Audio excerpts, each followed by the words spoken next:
Welcome to Open Hardware Talks, a series under Hardware X that explores various aspects of open source hardware in conversation with the experts and practitioners in the field.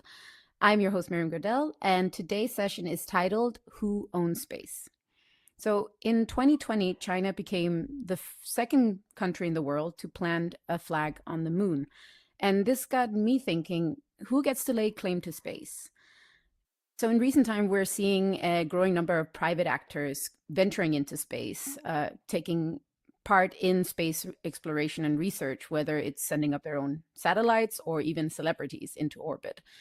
And so today's topic, the ownership of space, seems more relevant than ever before. But before we dive into the conversation, let me introduce today's speakers.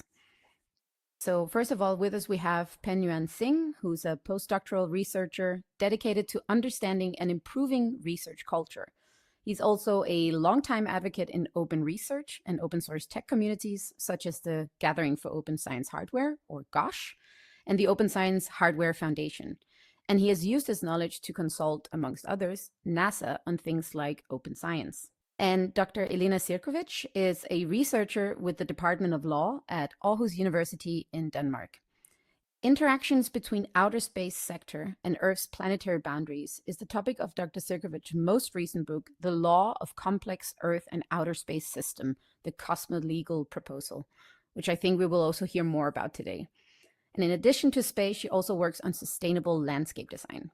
And lastly, we have Eleftherios Kosmas, who is the vice chair of the board of directors of Libre Space Foundation in Athens, Greece, a foundation specializing in the development, manufacturing, and deployment of open source software and hardware for space exploration, together with their global community of space enthusiasts.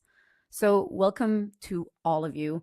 And to dive into the conversation, we define commons as resources belonging to or affecting the whole of a community. For example, air or water is often defined as a common. So with this definition in mind, I like to pose a question to all of you. Is space a commons?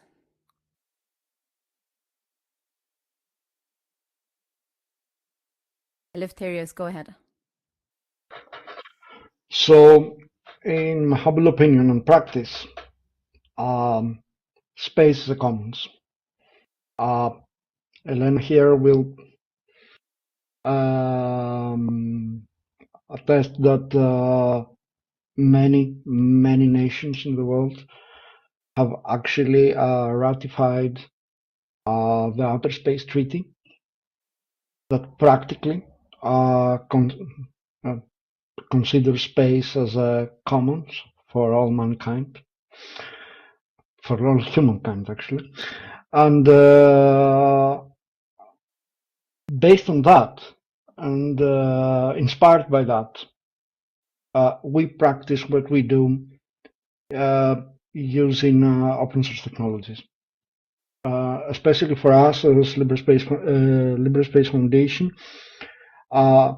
we started working on a document called Libre Space Manifesto. It's not a legal document, of course. It's some use that we all share.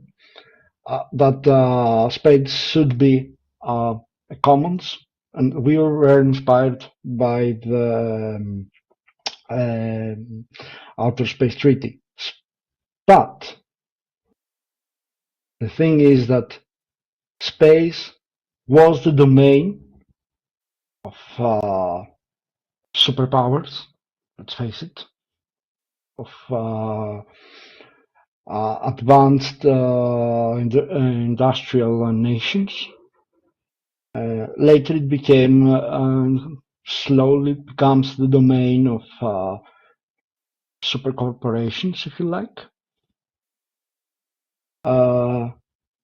And now we see that through the development of new technologies, there is opportunity for new entrants in space. In one part, this still follows the big corporation, big entity, big whatever organization that will forth into space. And it has to be ratified by countries. But on the other hand, these technologies can be useful for all mankind. And this is, in my opinion, the view that we should share, that it is a common for all humanity, and we should use it with that framework, if you like. Yeah, okay. So that's from the perspective of you as a practitioner. But Elena, what do you coming from this background in law, how do you define space under the idea of it as a common? Is it defined as a commons?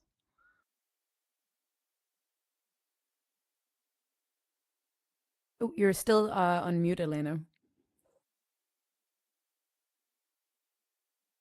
There we go. So, hello.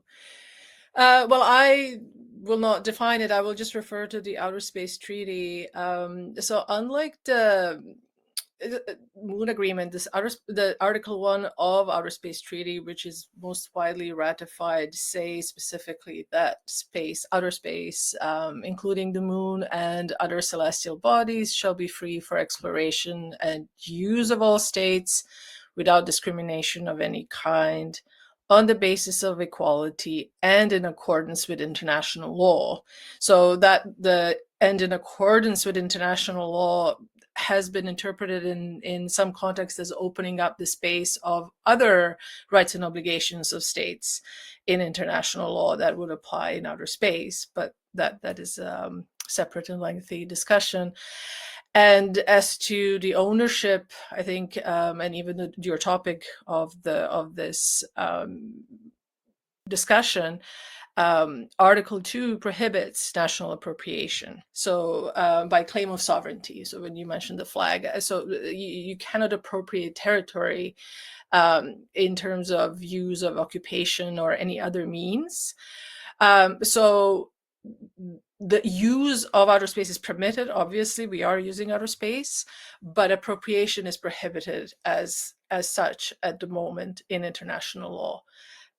So I will just so that will be just my reference to the Outer Space Treaty in this particular for this specific question.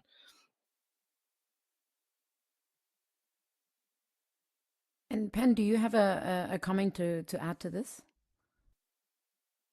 Yeah, thank you, Miriam. Thank you so much for having me on this podcast today. It's really cool to chat to all of these experts and also to learn from everyone who's here. And I hope I can bring something useful to the table. So when it comes to whether space is a commons, I certainly believe it is. Coming from the open source tech and open science advocacy communities, including having organized an entire workshop around this a few years ago, I certainly think it is. And on a physical level, I think there's a lot of talk about that in terms of how we make use of resources that are physically in space, or research and scientific work that's best carried out in research, right? Such as in a zero gravity environment. But the point I like to make right now is that I think his space is also a really important commons on a more abstract and intellectual level. So what I mean is that there is this photo that really inspired me a lot when I saw it years ago, which is known as the pale blue dot photo, taken by the Voyager space probe decades ago, when it was like 9 billion kilometers away from the Earth.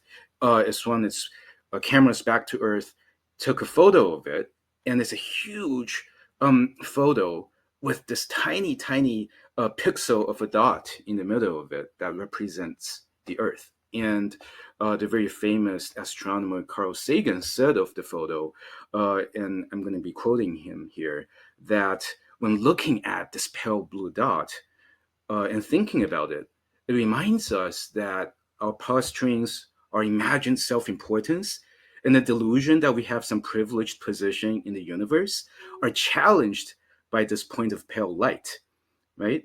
And it underscores our responsibility to deal more kindly with one another and to preserve and cherish this pale blue dot, the only home we have ever known.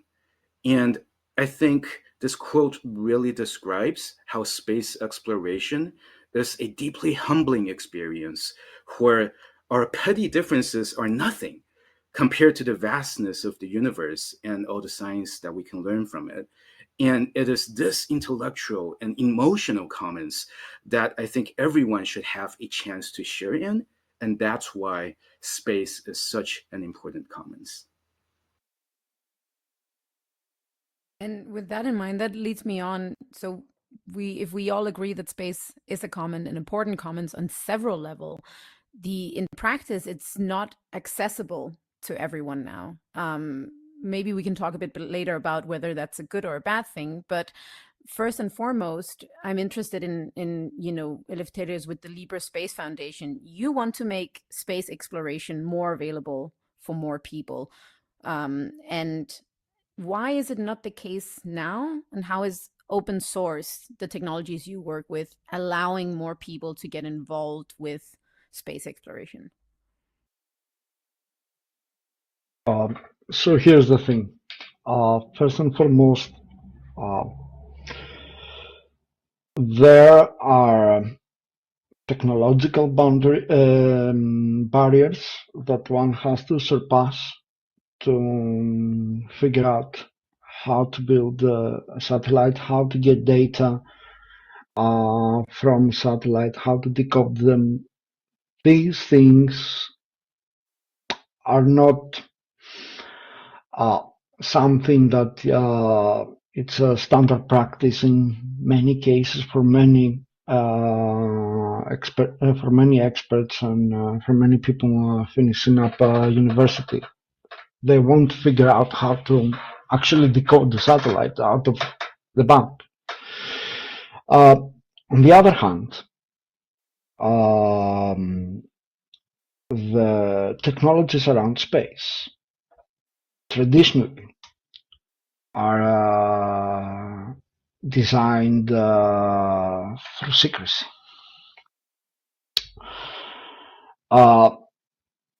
That's one reason for that happening was that in the old times this was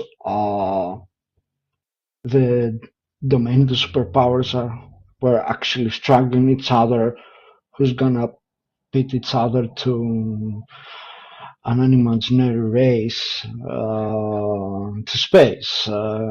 Who's gonna be the first one that's gonna put a person in orbit? Who's gonna be the first one that's gonna reach the moon? And that's nice. But that was designed as a part of designing a complex of defense assets and a showcase of the industrial prowess of a nation or a country or a set of nations, if you like. Gradually, space became more commercialized. Many commercial entities are not very keen on the idea of sharing their IP, of course, because it's one of their own assets. And on the other hand, you see another struggle here. Scientists from NASA, from the European Space Agency, from other space agencies, maybe, that are opening up on the idea of sharing their data, sharing their guidelines, sharing their manuals, not because they want to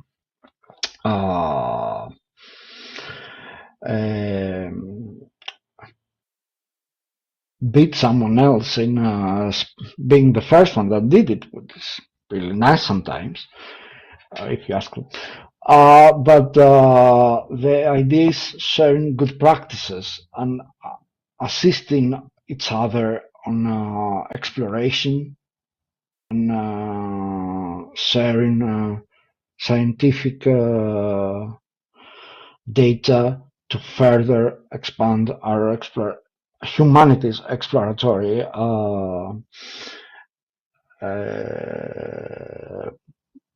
the results. But the interesting thing is that you see that many people, many universities, many university teams that are now have the chance to launch their own satellites.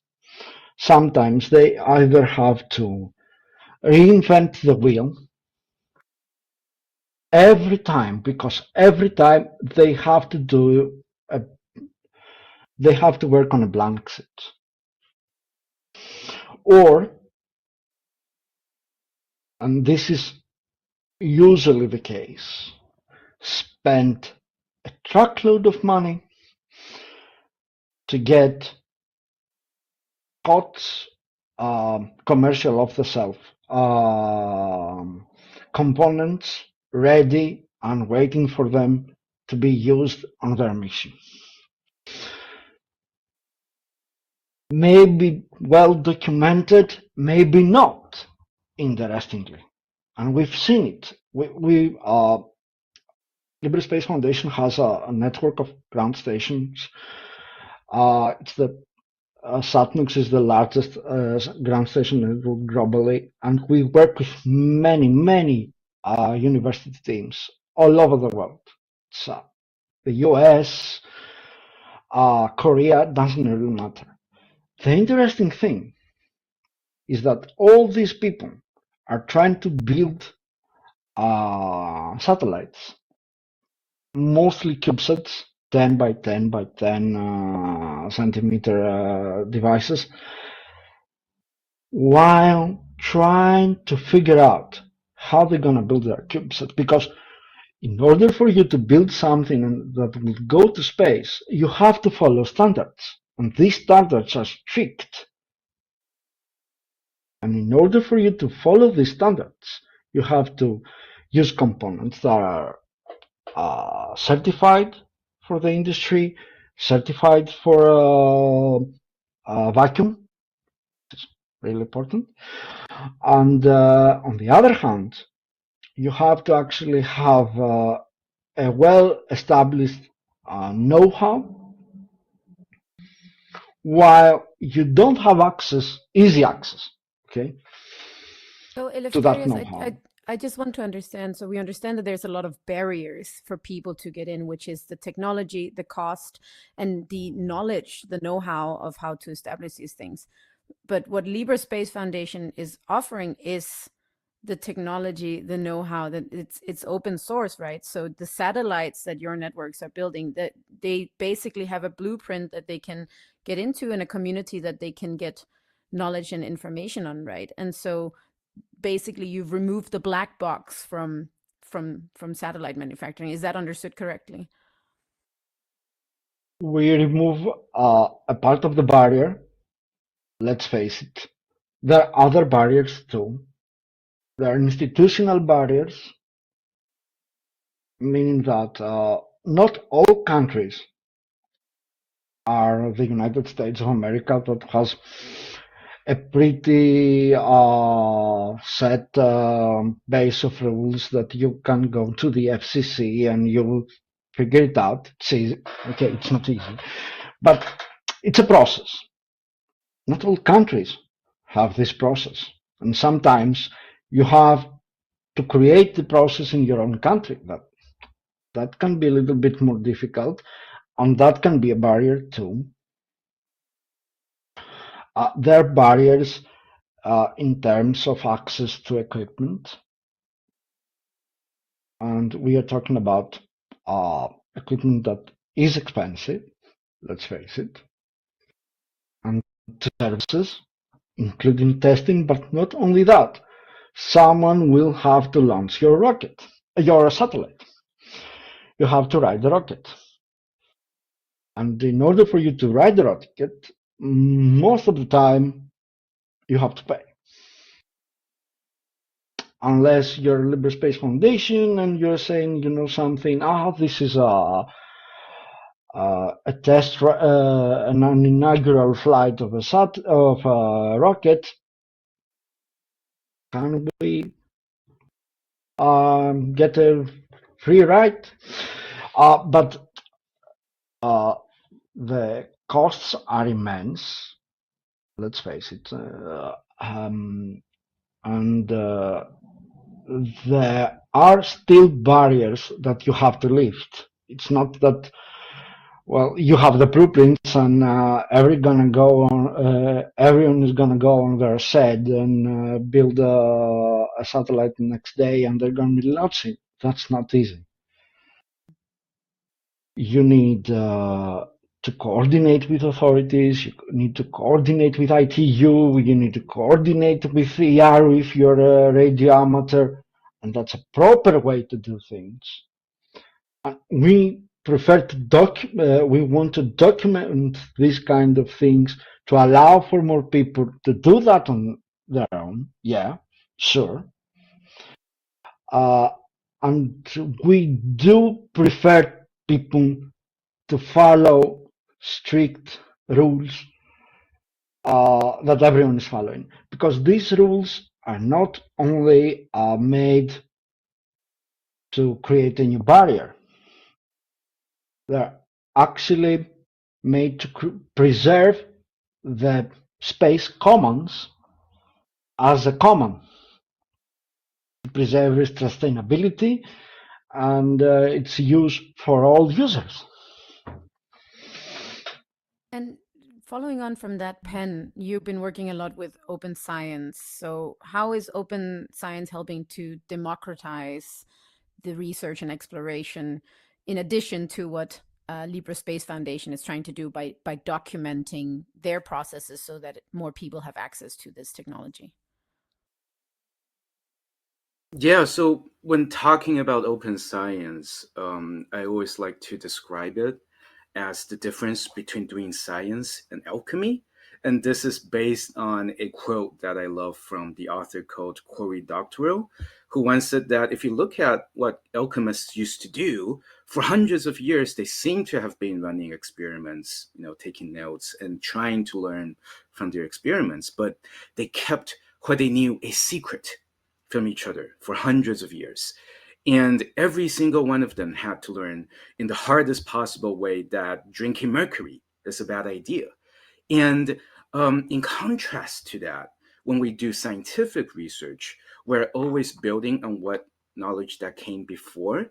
And I believe that we have a responsibility to the scientific process itself to continue to share what we're learning for people that come after us. So I think if you want to do good science, you should be doing open science. And I mentioned how I believe it's on one level, it's a responsibility to the scientific process itself.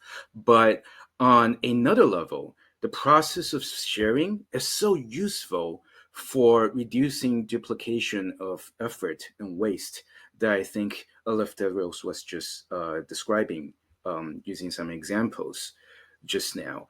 And it's not only about reducing that duplication of effort, it's also about reducing a lot of global inequities, about how people can do science.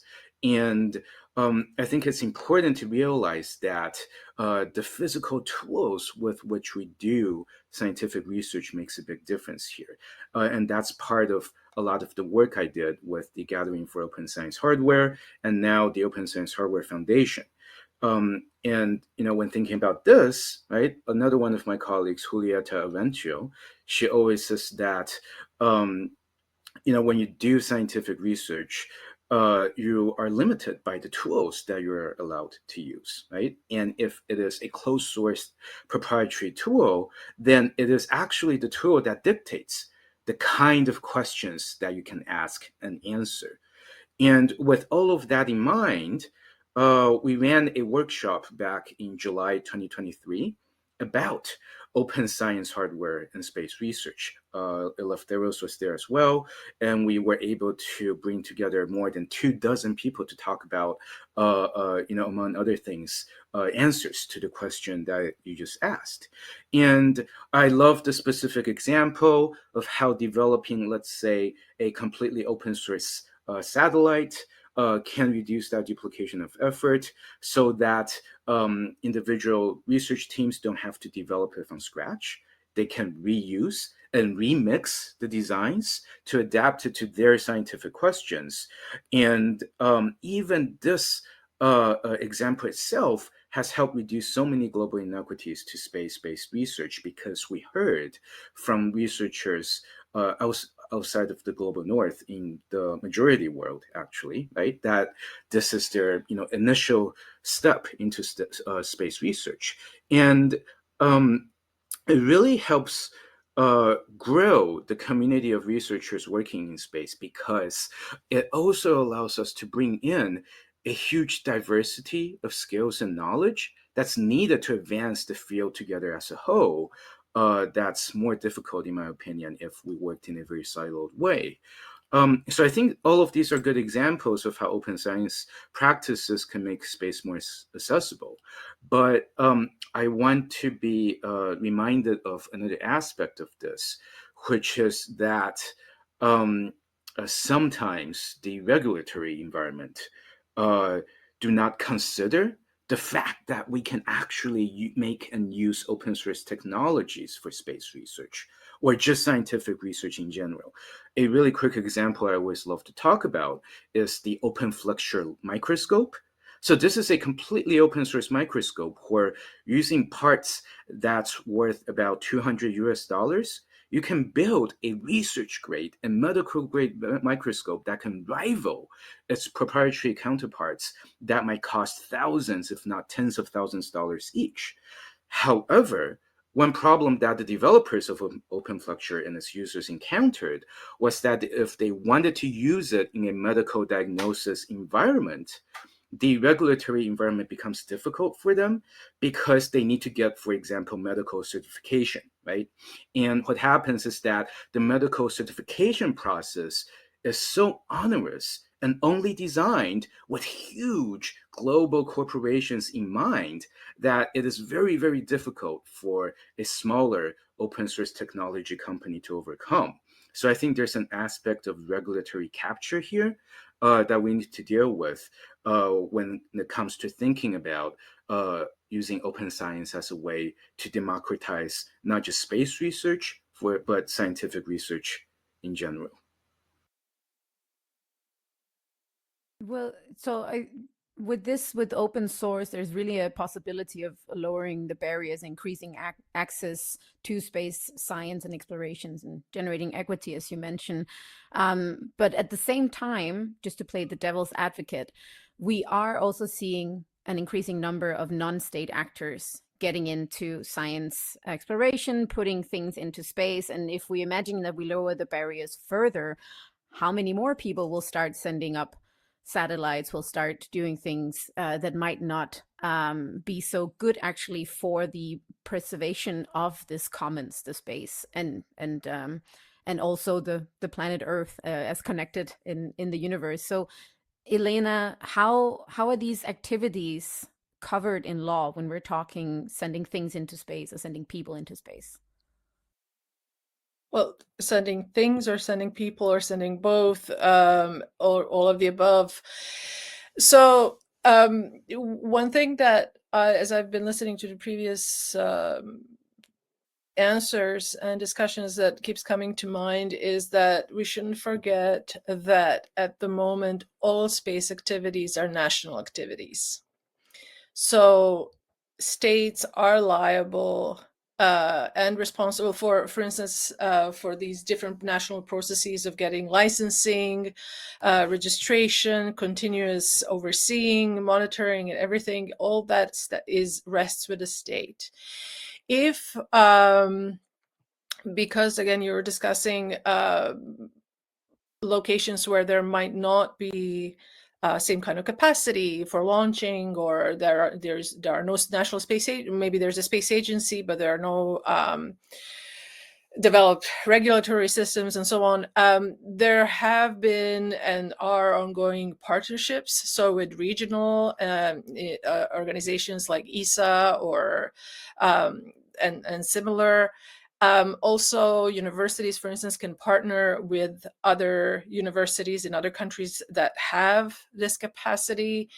And in such an instance, both if we are thinking of if something happens, who is responsible for this, that it's both the contracting, like if my university is in state X and I want to partner with the state Y, and if state Y is also the launching state, both will be responsible and liable. So, and I would say that it is a balancing act, and it's not something that only exists with space technology. It's present. Pen-Yuan gave an example of medical equipment. So on one hand, these are areas where we do need regulation. I work on sustainable uses of outer space, and by sustainability, we mean many different things. So this implies, on one hand, sustainable of the environment, protection of the actual environment on its own terms, not just in how we use it, but then also how we use it, so that many different states and actors can continue to use it. We need it for example, Earth observation. I work on the Arctic quite a lot in climate monitoring. So there are multiple uses of space technology, including something like this. And we also have the congestion problem and space debris problem, remediation problem, which is not just a matter of the orbit itself, but also how the atmosphere and the rest of the Earth system and environment, earthly environment, so to speak. So it is not, I would say it's not quite that simple to just say, well, there's all this stuff available and now you can use it and everyone can do whatever. So yes, we can acknowledge that there can be states or companies that will monopolize, for instance, that again is not just a case of outer space, it's a situation anywhere with any technology. But at the same time, their stakes in space activities are quite high. We shouldn't also underestimate the dangerous aspect of this. I don't mean just, you're launching something into space. It's not just you need it has impact also on Earth. So it's a full life cycle process. And one aspect, I think someone, Penel or Eleftherios mentioned in the beginning, a bit of the history of outer space, I think, treaty and state interaction. So another thing is the national security and military capacities in space. So that brings you back to issues not just of proprietary, so protection of IP, but there are also security issues. So that there are two sides to this. On one hand, yes, data needs to be shared, not just for inclusivity, but also for safety and environmental protection and so on. But on the other, there are concerns like national security concerns and such that will not necessarily even allow a particular transparent type of transparency. It depends what we're talking about. And we do talk about dual use of technology, where it can be used for scientific purposes, scientific research, but it can also be used for military activities. And so there is a kind of a history of the co-evolution of the space sector as well as the military sector, and it's something that to be aware of. And so I wouldn't say that it is either or, that that it has to be very difficult and so on. I'm participating in this because I think open source is important, and specifically like scientific knowledge and sharing and accessibility. At the same time, to remain cognizant of as to why certain regulations do exist and what it would realistically mean for nation states right now, because they are liable for anything that might happen. So if I am launching a satellite, creative or whatever, and I don't know, I'm not going to speculate, but if there is some kind of a issue with it, then I as a state, I'm also responsible for this in accordance with the Outer Space Treaty. And again, just to cement the argument further, arguably one of the reasons why that is there in Outer Space Treaty, and maybe also to clarify the commons question, when we think of high seas, we do have regulatory frameworks. We have the law of the sea and UNCLOS, and there is a much more arguably developed set of regulations and even licensing processes for state and non-state actors who may be engaging in activities in the high seas. We don't have that for outer space, and I think we lost Pen. And we'll get him back, but yeah, do continue. So, and arguably why, and space is a bit special in relation to that, because again, strictly still, despite all the various developments of hard and soft law, all activities are national activities, that in part it does have to do with just the immensity of resources, knowledge, funding, security, etc., everything that's involved in the activities. So that's why the threshold is put at that level of responsibility for any of the actions there. Thank you for that, Elena. I'm glad you also mentioned the High Seas Treaty, because you're right. There's also a lot of legislation like that, but what High Seas is facing, what space is also facing, is still the management. How do you follow up and ensure that people are abiding by the treaties and the laws? And I just wanted to, before going on to the next question, quote some statistics I found at the European Space Agency from this year. According to their data, there's something like 14,050 satellites currently orbiting Earth, and 2,850 of these are no longer functioning. So by definition, then becoming space debris. So what I'm curious to understand, Elena, again, how does the space treaty take this into account with retrieving or cleaning up space debris? How does national actors still have accountability? Is it being carried out? And then maybe to follow on to that, if Pen or Eleftherios, you have anything to follow up with, does open source kind of provide anything in terms of this, let's say, end of life idea that often comes into the question when we talk about product development and circularity? So that was a lot, but maybe if Elena, if you could go first. So also to clarify, for space debris or specific mention of environment, there is nothing as such in Outer Space Treaty. That said, for Outer Space Treaty, there is Article 9 that requires states to avoid harmful contamination. So, and Article 6 states that states bear responsibility, international responsibility for national activities in space. So again, this depends on how law is interpreted, and I don't really want to get into this sort of a meta question of legal interpretation and international law, because again, a lot of things that I say, I would argue are not only an issue or only evident in outer space activities and everything we're discussing related to outer space. When we talk about interpretation of treaties or conventions, we engage with similar issues in other areas of law as well. So, and it doesn't have to be just environmental, right?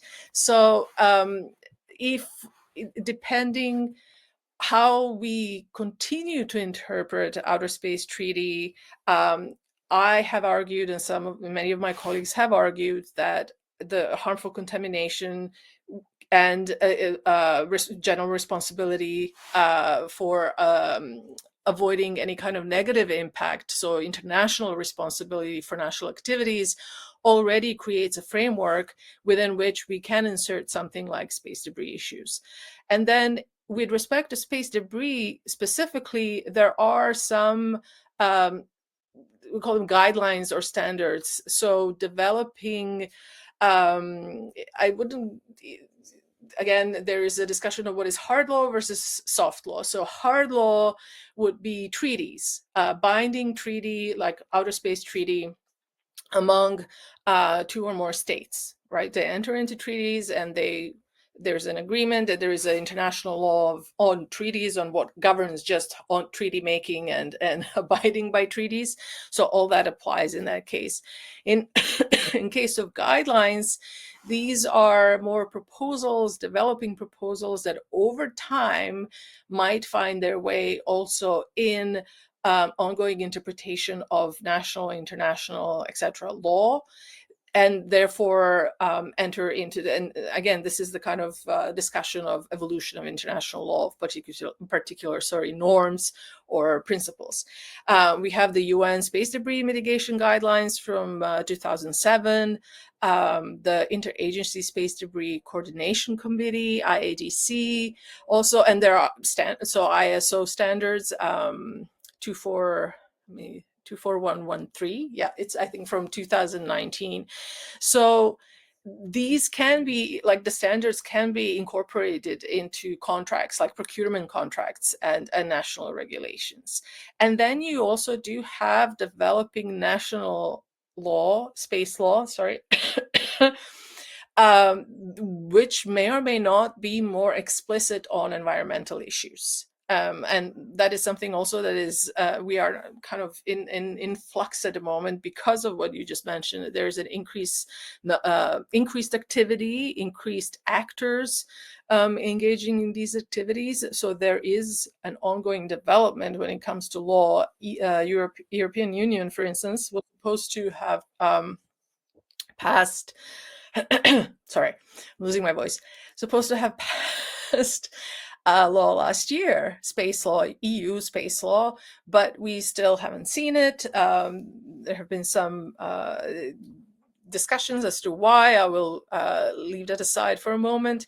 But again, there is a regional level initiative to have a regional, more concrete regulations for the European Union, which again would be obviously very useful, but also within the existing EU legal environment.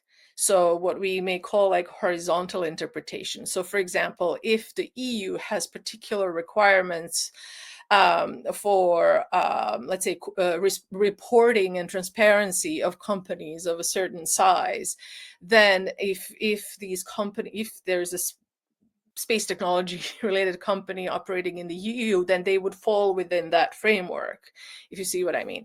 So although we do have international law, and maybe I'll just briefly, just to visualize for everyone in the panel, but also anyone who might be listening to this, if you can think of it in kind of a horizontal and vertical plane, that on the vertical you can have national, regional, international levels of regulation. So let's say France, EU, international law. And then horizontal would be state to state regulation, transnational regulation, which, if anyone is interested, I can answer and discuss later. I'll prevent myself from getting into that now. But also sectoral. So I work on climate, environment, human rights, labor, I don't know, and space.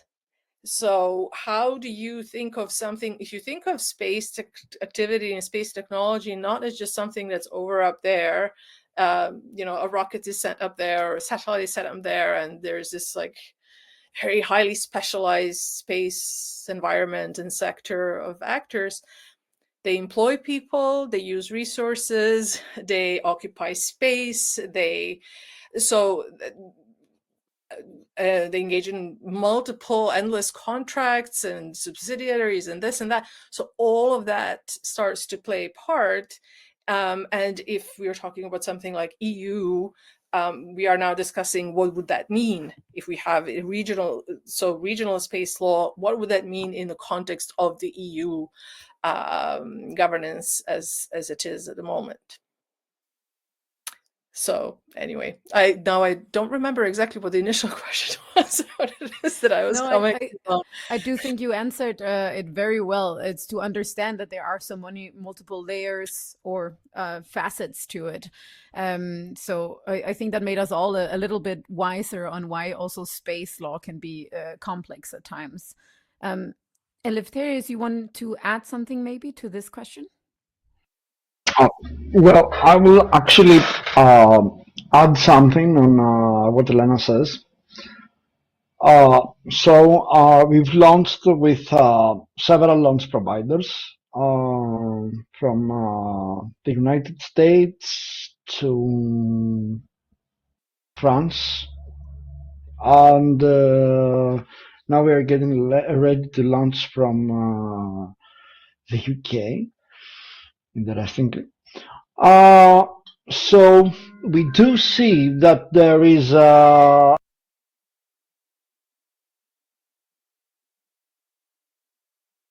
think we just lost Eleftherios for a second. I don't know if Pen maybe until Sorry, we I'm have back. Eleftherios back. There we go. Okay, go So ahead, Eleftherios. really Continue. sorry. So here's the thing.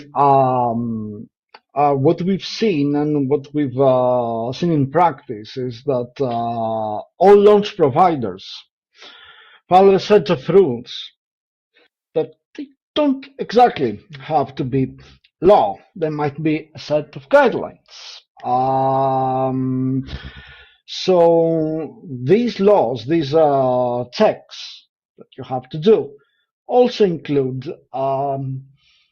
a simulation of how long your satellite is gonna stay over there. And usually, interestingly also, when you have to provide a simulation file and you say, you know something, I put these parameters and took these parameters from, I don't know, from Arianespace or Firefly or SpaceX or whomever, they would say, okay, use this software. This is open source, interestingly, Timat. Use this software and provide us a simulation. Now, let's be honest, that's only one part of what you have to do. There are several guidelines of what you can and what you can launch, not universal guidelines, to be frank. And on the other hand, and that's also interesting. I mean, I'm saying how the practices go. And one interesting thing is that, okay, we say we have space debris. We have to track space debris. And at the moment,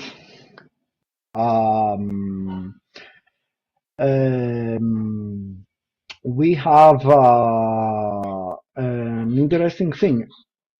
The most prominent, if you like, entity that provides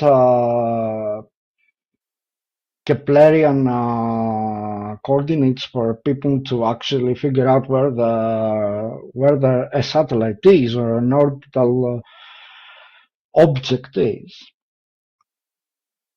the Space Force, the United States. It used to be NORAD back in the old days, but then now NORAD, that department is part of the Space Force. And it's really interesting that it's the only entity that allows sharing of their data, that you can actually create an account and get some data. And it's even more interesting now that the Department of Defense of the United States of America, which is a military entity, but in practice, it has to maintain a commons. Okay? It provides data for everybody. It's not only data for the United States military or the United States companies. It's actually for everybody. People from Greece can get that data. Yeah, you have to file a form, but you can get the data.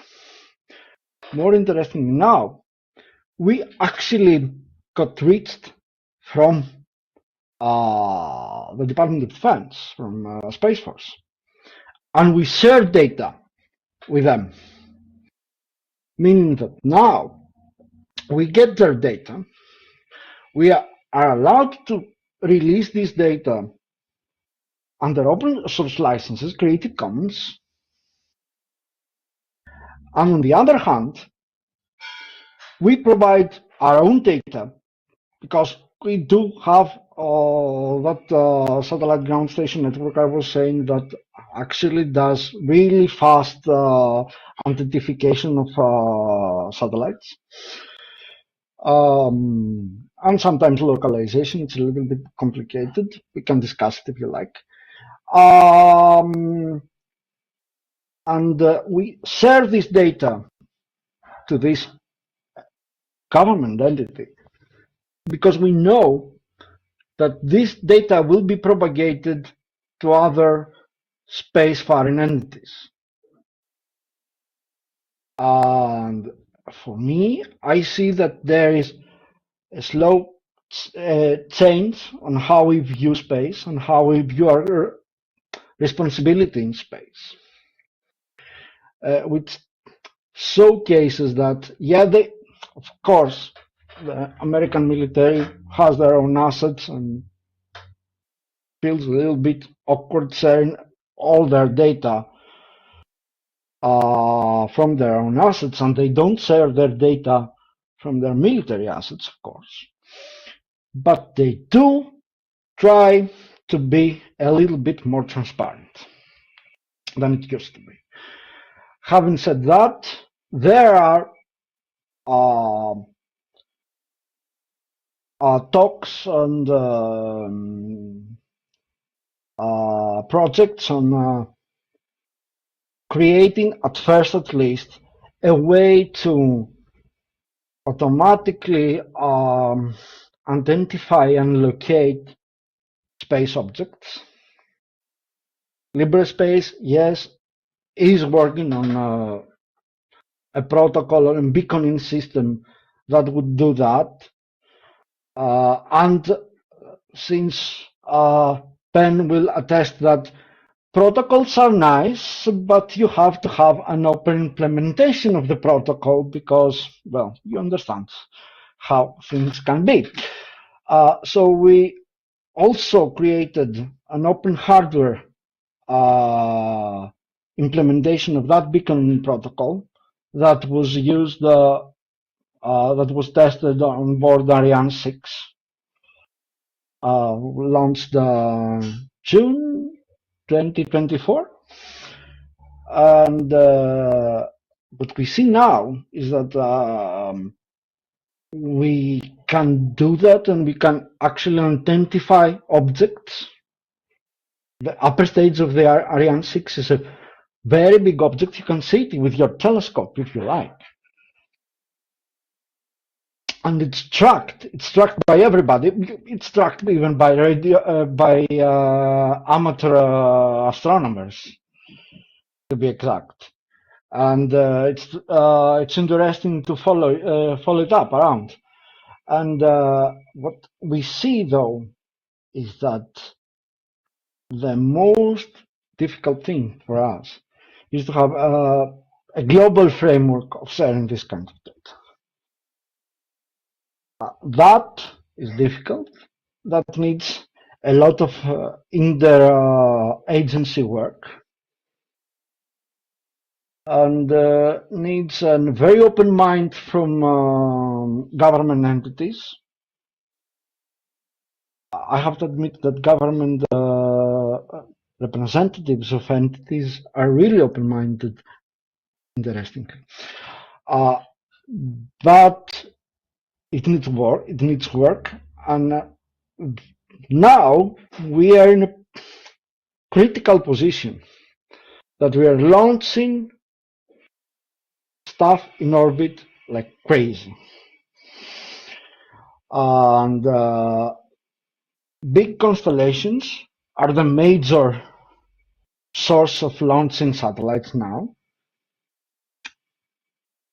Starlink, to be exact. And they are also, as an entity, they're trying to mitigate that. They're trying to serve their data. They are trying. But also, I see that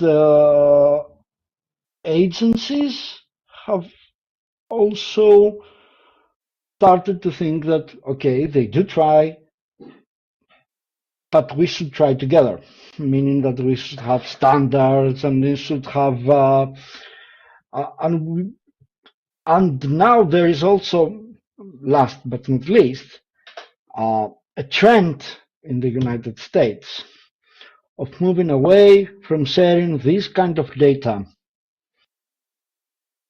from the Department of Defense and delegate this kind of space traffic management systems to the Department of Commerce, which is an interesting take. If you correct me if I remember correctly, but I think the Department of Commerce is also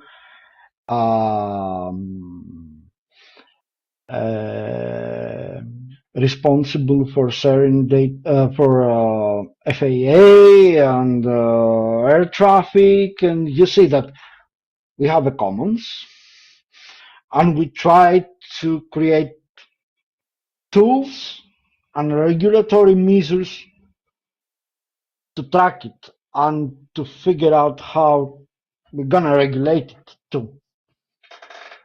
Mm.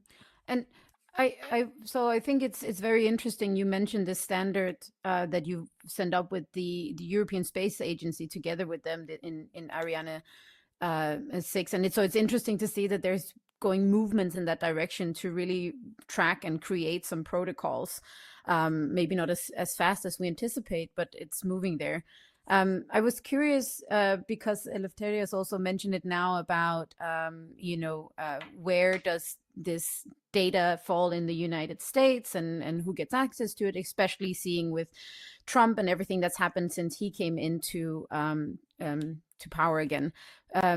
Pen, you worked with NASA in this workshop, and I'm curious to understand, and I think a lot of people who see this also would be curious to understand, how is NASA embracing open source, and how is that benefiting people from what you remember with their workshop? Yeah, thank you, Marian.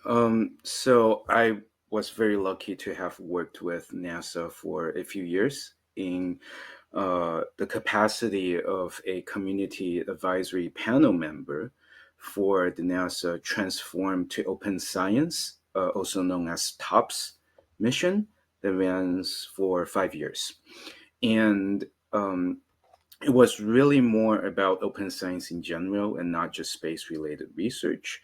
But I believe, to answer your question, it was really about sharing the entire life cycle of scientific research, so that not only can it be seen and accessed by more people, but that more people can make use of those different components of scientific research, both the processes and the outputs.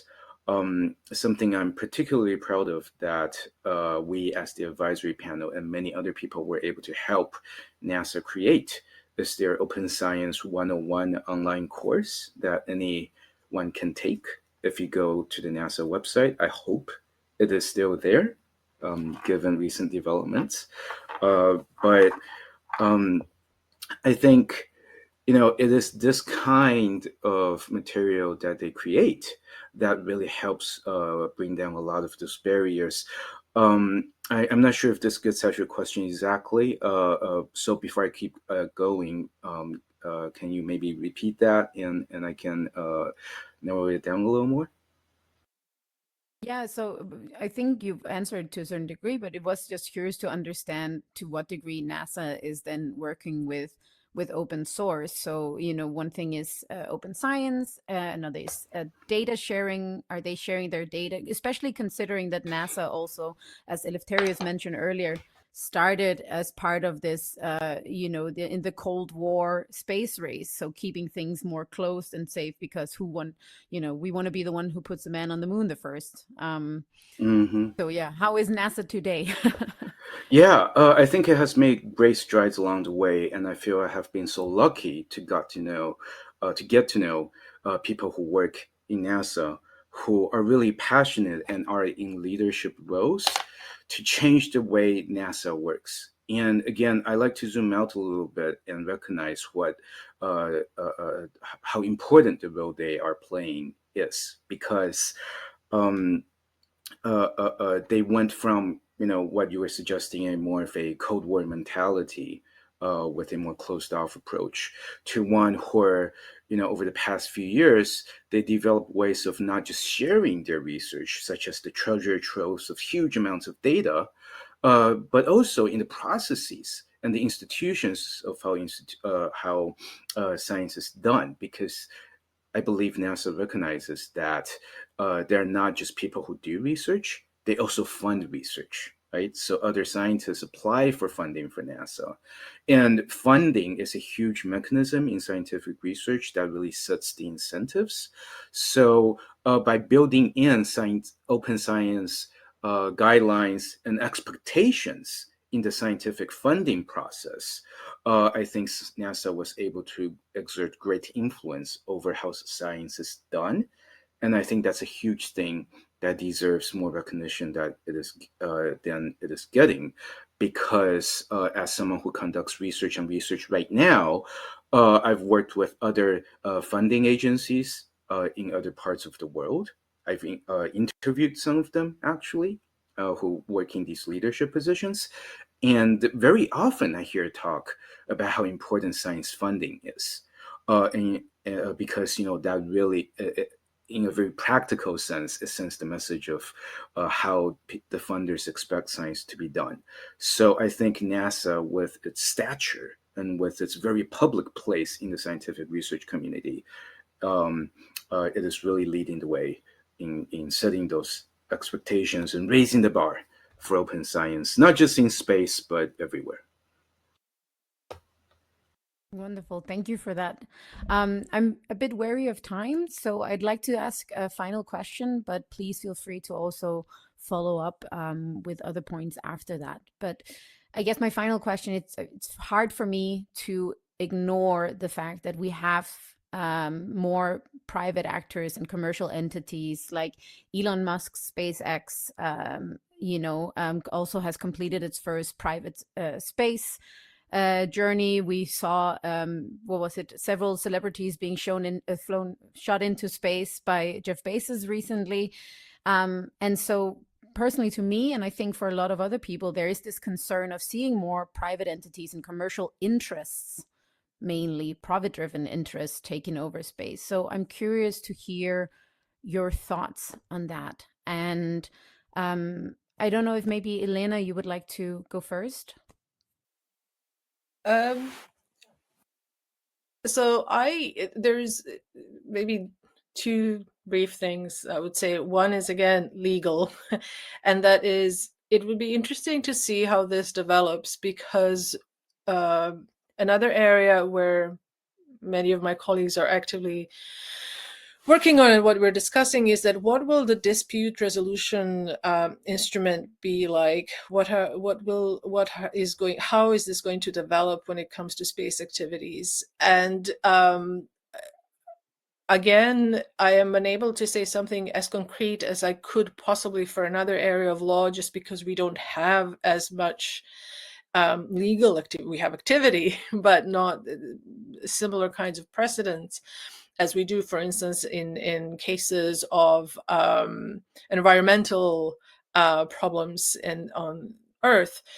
But the sheer frequency and intensity of activities, and whether they are commercial or for tourism or celebrities or whatever, we have yet to see what the outcome is going to be. And when I say outcome, it can mean many different things. It can mean for the commercial sector, for the military sector, for scientific sector. For me, I am mostly working on environmental sustainability. So the actual environmental sustainability of space, as well as the Earth system.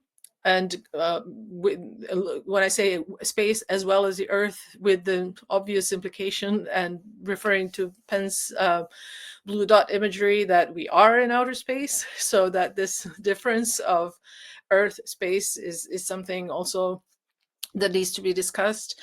But from my perspective, I am concerned with sustainability of space activities that are necessary for Earth observation and communication, especially when it comes to remote communities, remote regions like the Arctic, observation where we really need data in places like the Arctic, but as well as taking into account what is happening in the relationship between the orbit and the atmosphere. So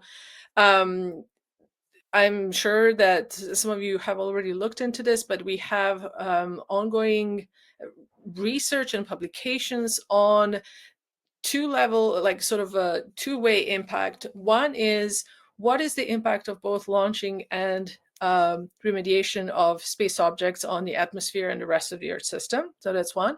And the second is, what is the impact of climate change and the atmospheric change, especially in the upper atmosphere, on the problem like space debris, because it slows down the process of deorbiting.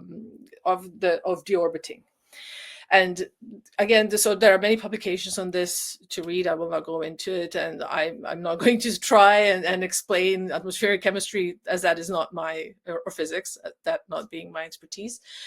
So when I think of what you're saying, I'm thinking of what we already have, environmental law, and yes, it is a still discussed principle, but precaution, on kind of an understanding of a precautionary principle in the space, being aware and understanding that there can be unintended consequences. There is the element of the unknown. And I don't mean to sound very kind of esoteric in this. I mean this is a big topic in environmental law. So the relationship between law and science, and what we know and what we don't know, short-term, long-term, and so on. So that this is something that needs to become more of a, I would argue, so this is my argument, more of a priority when we think of access to and accelerating space activities. But when I say I argue in my priority, this is with an awareness that these kinds of priorities shift depending where we are and who we are, where we stand when we speak, and what is the sector, what is the geographic location, our individual professions, etc. And so purely from just that perspective, not just space environment for us as humanity and for our own research, but also the environment itself on its own terms. And maybe lastly, just to mention what is also really significant in this. So I'm in Denmark, but I am also from Canada, and which is where I lived and studied. And one of the topics of conversations that we have there is also the role of multiple knowledges and ontologies and approaches to space. So what moon might mean for one sector in Canada may not be what it means, for instance, for some of the First Nations in Canada. So what is and that's when it starts to trigger other legal responsibilities and rights and so on. So for instance, like cultural protection, Eleftherios, you mentioned mega constellations or large constellations. It's a discussion now, not just for the astronomy sector, but also just the visibility of the sky and our understanding of the night sky, what impact it might have on other species, and so on. So it really is a matter of, I keep this, it may sound like I'm adding more and more things into the soup instead of making it simpler, but I come from sort of, my brain comes from a perspective of trying to take all this into account as it converges together rather than just in a piecemeal aspect. So that's what I wanted to say. Yeah, again, the complexities of space, right? And if we consider just the complexity of trying to figure out environmental issues on Earth, then imagine doing it in the infinite space. Yeah, a different scale. Eleftherios, in brief, do you want to follow up to what Elena said and this original question on what are your thoughts on this increased commercial interest in space? Yeah, as a practitioner's view, at least, what we see is that these large entities have a catalytic role in space. So a catalyst can have positive and negative effects, meaning that did they lower some barriers for access to space? Yes, they did, undoubtedly. That would allow for more entities to participate in space? Maybe. Would that mean that more people will be more interested in the sustainability of space as space and of its effects in Earth? We will see. And we do entities in space and governments and other organizations try to keep some check and balances on how these entities do work. Some of them try to balance themselves by themselves, yes, and they fail because they're human, or because there is the drive for profit, let's face it. But on the other hand, we can balance things, and we can discuss on what are their positive and negative impacts, and figure out how we will lower their negative impacts, because there are. You can see Starlink trains in the night sky. My 4-year-old daughter has seen a Starlink train. Yes, because she's my daughter, she knows what the satellite is. And when I told her that these are satellites, this culturally struck me, because I grew up in a time that you couldn't easily see Mir. There was no ISS at the time. So that's a change. Maybe a positive one, but maybe a negative one. I don't know yet. I'm trying to figure it out as a father. Meaning that I know that she knows that she can build something that can go up there. She knows. She hangs around in a lab. That's not safe, but she does. On the other hand, how we change our point of view, because that's a huge change of point of view on mankind. Seeing artificial stuff flying around, you have to squint to see the ISS.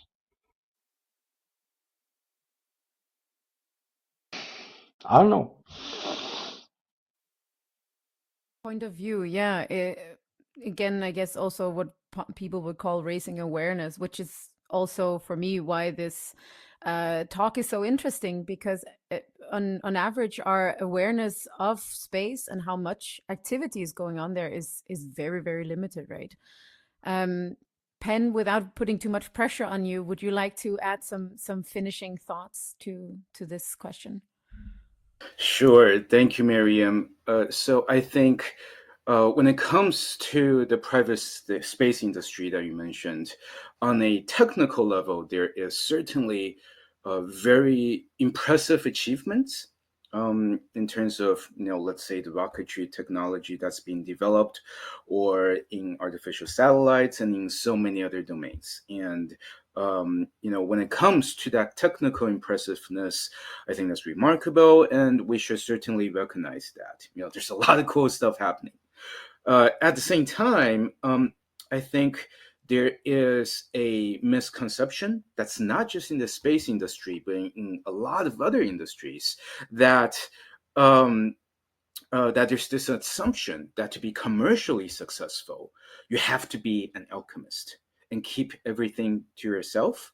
And we can see how this manifests in space-related companies where their products and technologies are almost completely proprietary and closed source. Having recognized that, I think there's a couple of points that I can share to help close things off. One of which is that proprietary technologies is not just about making money. It is, number one, a way for the concentration of power to happen as well. And if we see a future where access to space is controlled by a handful of very powerful corporations, even though they are nominally under the regulation of some of the existing laws and frameworks that Elena spoke to, they are in practice gatekeepers of who get to decide what the rest of us are allowed or not allowed to do in space and with space. And I think that's just way too much power for a few people to hold. And I think it's important for us to recognize that. And I think to get at this, there are two maybe baby steps that we can work on. Number one is that, coming back to the point I made earlier, there's this misconception that to be commercially successful, the thing you do has to be closed source. I think we've shown otherwise in the project that Miriam, you and I were on a few years ago, funded by the EU, the OpenX project, where we just published a book called Open Source Product Development. And it's about a handbook for collaborative product creation, where we talked about successful companies that produce open source products. So I hope that this kind of recognition can be shared amongst other regulatory agencies. And the other thing I want to quickly mention is the importance of interoperable technologies. What I mean is that there are standards for light bulb sockets, right? So that different companies and firms can produce light bulbs that fit in the same socket. And that allows that competition to happen, not just between manufacturers of proprietary light bulbs, but it also creates at least that opening for someone to create a open source light bulb as well, right? So that is a very important way to challenge that concentration of power. At least it's a starting point. And I hope that looking forward, our regulatory environment when it comes to space-related technologies can keep interoperability in mind. And like I said, baby steps are being taken in other domains. For example, the Digital Markets Act in the European Union has a interoperability mandate. This is very often shown to take effect for, let's say, huge social media platforms, but the same principle applies to other industries as well. And I think that's why interoperability is so important, so that there can be this competitive interoperability, so that not only other companies can form, but also create space for companies that produce open source products, and that can create a positive feedback loop that can hopefully take us to realizing space as an actual commons for scientific research and for all of us to enjoy on a intellectual and emotional level. That was a very well formulated end comment, Pen. Thank you so much for that. And with that said, I think we could go on for ages and ages with this conversation, even steering in more to the regulatory direction and what's happening there. But we'll leave it there for now, and maybe invite you back for a second round. Who knows? But for now, I just want to say thank you so much to all of you for your time, for sharing your insights and your knowledge. Best of luck with all your work. Eleftherios, I'm very curious to see what happens with SITLOC and the standard there. Elena, I'm very curious to read more of your brilliant work, and hopefully soon your book as well. And Pen as well, very interested to see where open science and open research goes. So thank you to all of you, and thank you very much.